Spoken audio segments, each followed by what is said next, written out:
And he was telling them, actually, all this material education and material work has no good result. You should simply strive to perform devotional service to Krishna, and that will satisfy all your needs. Sound familiar? It's the same thing we preach. So yes, if you have been born in an atheistic or materialistic family, then you come somehow or other to devotional service. This is extraordinary. This is great good fortune. This means the end of all your worries, the end of all your problems. And it's actually very beneficial for your family members too. One of the things that Lord Nrsimhadev tells to Prahlad, he says, because of you being engaged in devotional service, your father will be, and 10 generations in the future, 10 generations in the past of your family are all delivered. They're all liberated by your devotional service. So if someone becomes a pure devotee, even if their family members don't understand or don't do anything to help, or even if they actively oppose, they still get the benefit. So one of the things that we can tell them, we can show them this passage in Śrīmad-Bhāgavatam and say, look, you may not understand it, you may not get what I'm doing, but you're getting all the benefits. So don't complain. Question from Elisa. Should a devotee lavish their love of Krishna on their guru? You are a representative of Krishna, so it is not okay then to praise and thank you on a daily basis? I think because of social conditioning, I am afraid others will think I am brown-nosing. But sincerely, I wish to serve you and I have nothing but my words to express this. Well, that's very kind. Actually, everything that I'm doing is because of my love and affection and my gratitude for Srila Prabhupada and what he did for me. If it wasn't for Srila Prabhupada, I would just be, an aging jazz musician in some club somewhere. I probably wouldn't even be alive. I probably would have died from that heart attack I had back when I was in my 40s. So it's by Srila Prabhupada's mercy that I'm even alive now. That's the way I look at it. So it's like my whole life belongs to him. His mercy is all that I'm made of. My whole life. Everything about it is completely Prabhupada's mercy. So I feel obligated. I feel like, I owe my life to him. And I certainly owe my happiness and all my success and good fortune to him. So I want to serve him. I naturally want to help him to achieve his goals and his purposes. And I see where my god brothers have actually failed to help him because they're not interested in following his instructions. They don't want to follow his instructions. They don't like his instructions. So when I saw this, the more I saw them deviate and fall down from his instructions, the more I became determined that, by golly, they may not be doing what he ordered them to, but I can do that, or at least I can try. And because I tried, Krishna helped me. And because Krishna helped me, I was successful. And because of that, now so many other people have a chance to engage in devotional service that never would have had the opportunity. All because I tried to praise my guru. They say there's no, what is that? There's no flattery like imitation. Or imitation is the sincerest form of flattery. So if I really want to help or praise my guru, the best thing I can do is become just like him, as far as possible. I mean, I'm not a great soul like Srila Prabhupada. I'm just an average kind of guy. But because I want to see his mission successful, because I want to see his instructions carried out properly.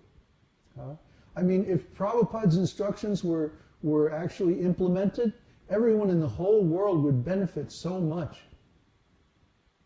He has the real solution. He's giving the solution to all of our problems.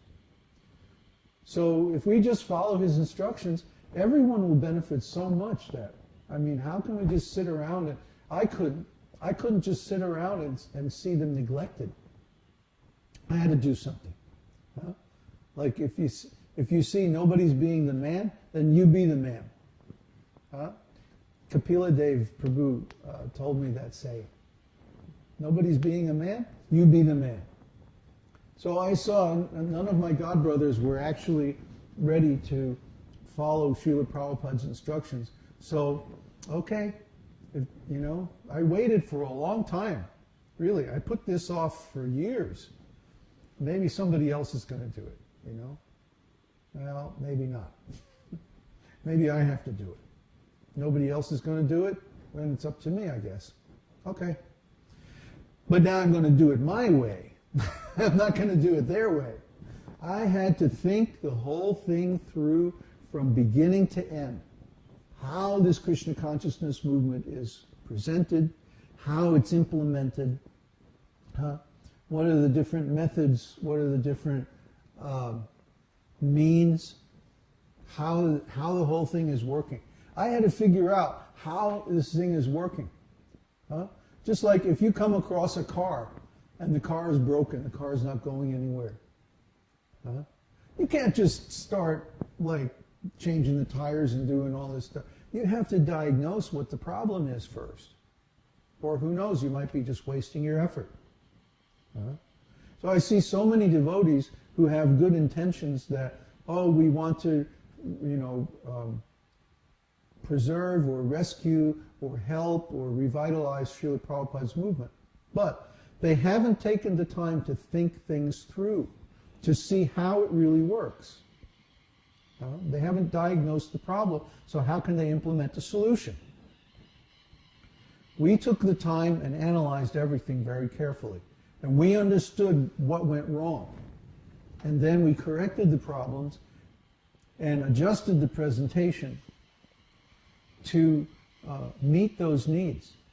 And now everything is going on very nicely simply because we took the time and the trouble to do that.